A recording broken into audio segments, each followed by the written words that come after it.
My new book is Spiritual Intelligence in 7 Steps, and I would like to introduce it to you by saying something about spiritual intelligence.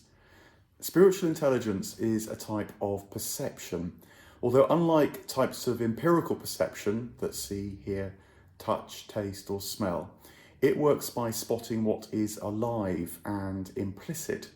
It delivers the felt sense, often first glimpsed out of the corner of the mind's eye, that our experience of things is connected to a wider vitality, that what we grasp is only a fraction of what might be understood, that there is more underpinning existence.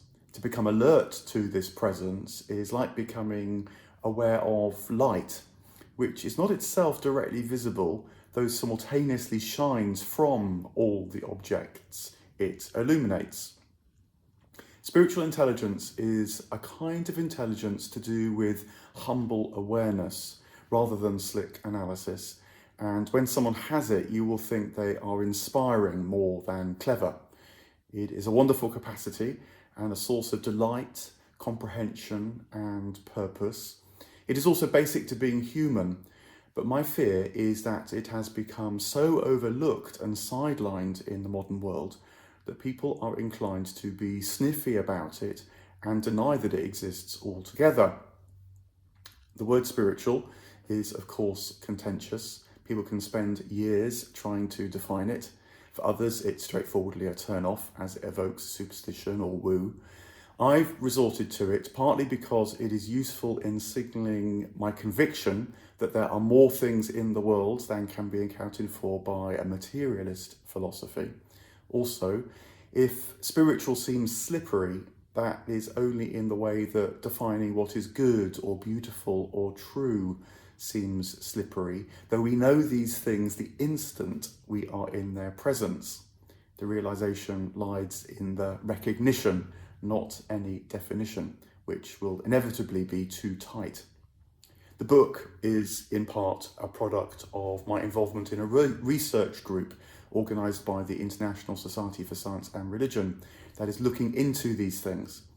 I feel it has become crucial to get a felt handle on the notion of spiritual intelligence in contrast to other kinds and, in particular, artificial intelligence.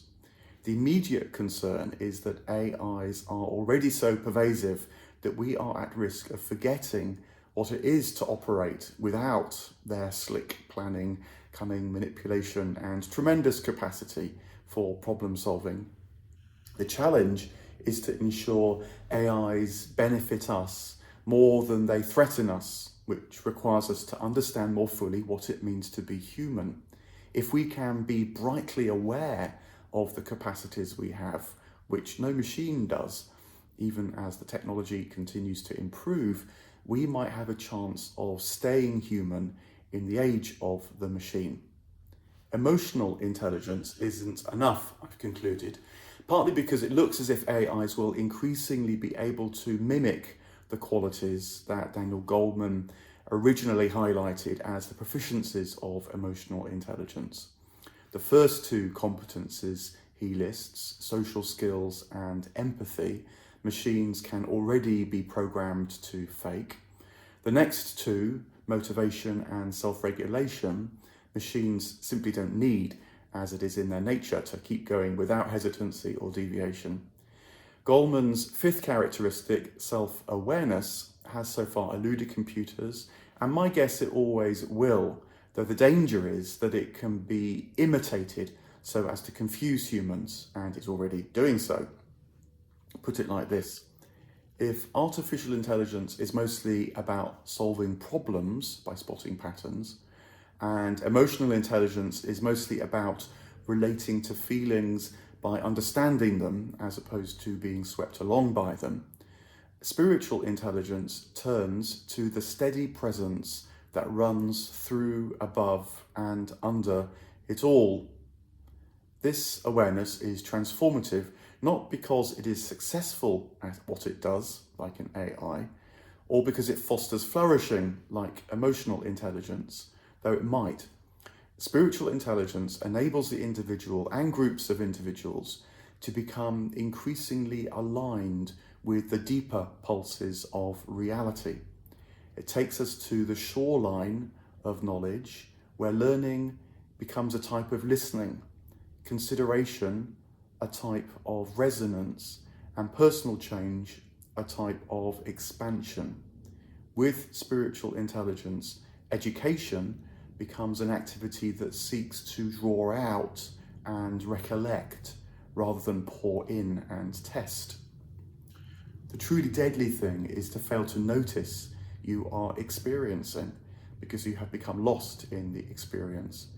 It is this self-forgetfulness and alienation that the pervasiveness of machines can bring about, not because they have woken up, but because their impressive presence has made us fall asleep. The risk is that we become like them, not that they become like us. What I am proposing as spiritual intelligence is related but different to the ways it has been defined so far by the writers who have attended to it.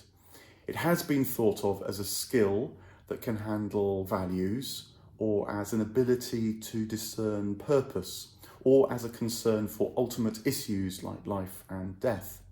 Experts have turned to it as a complement to emotional intelligence, rather than as the capacity that is onto the realm in which the immanent meets the transcendent, as I am suggesting.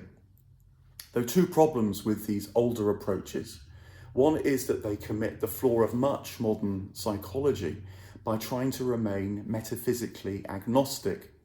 Instead of concluding on the basis of experience and evidence, coupled to intuition and desire, that there is a ground, wellspring, and sustaining presence within our existence, psychologists typically attempt to hover above reality and comment on behaviours or observations. But this is not metaphysically agnostic. It is to adopt the materialist assumptions of the physicist, which might work well when studying the objective world, but fragment when studying the subjective, because unlike the cosmos, the psyche cannot be inspected in a detached manner. The so-called replication crisis is a result.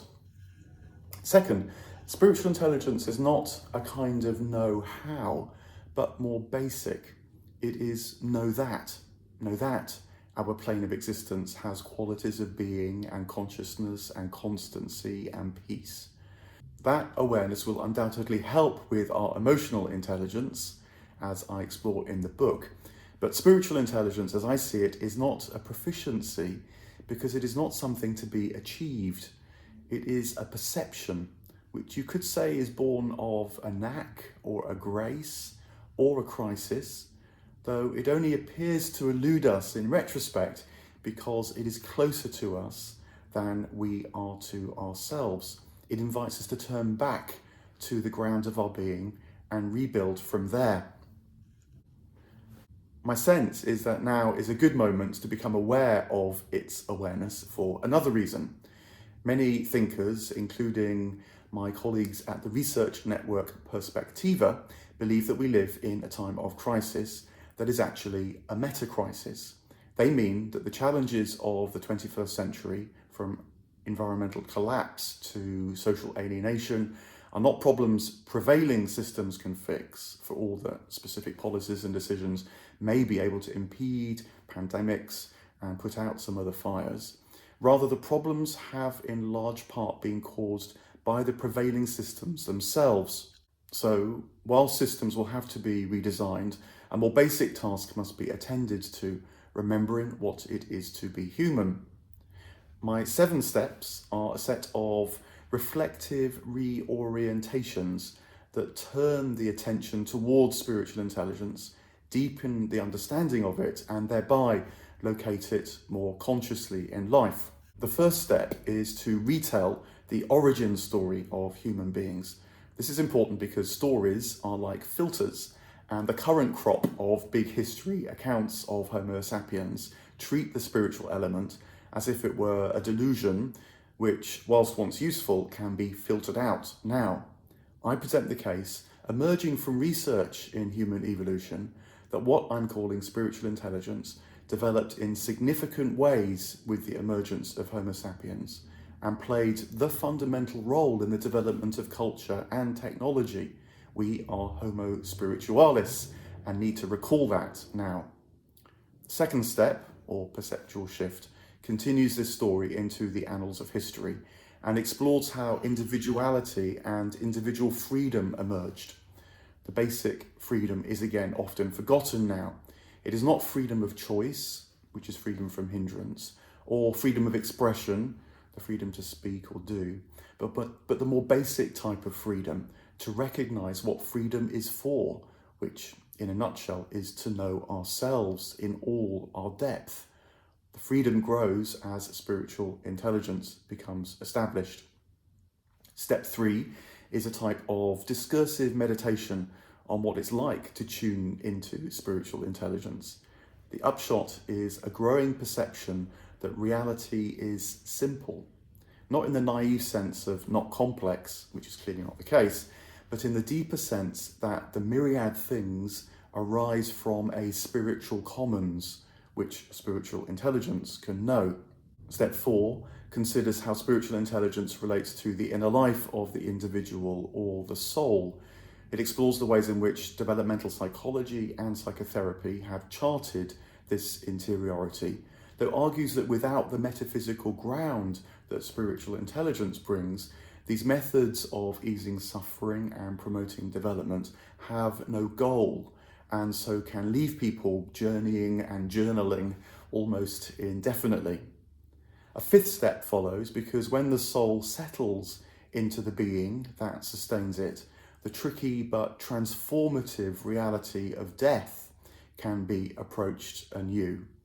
Mortality reveals itself with spiritual intelligence to be a kind of natality, an insight that can be found in any wisdom tradition of merit, with the advice to learn to die before you die. Step 6 argues that spiritual intelligence precipitates a radical shift in our perception of ethics.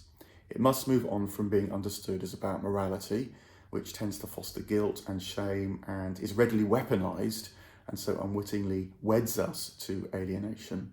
Instead, the older tradition of virtue commends itself, which focuses on the qualities and characteristics that not only incline us to what's good, but enable us to embrace more and more of life, especially when hard. Spiritual intelligence offers a radically different way of being in the world, which is the focus of the final step 7.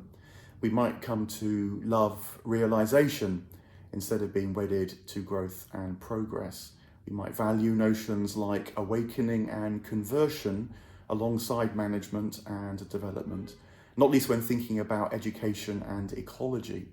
In particular, the experience of time can be transformed.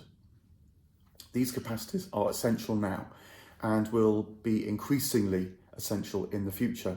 So I commend the book to you.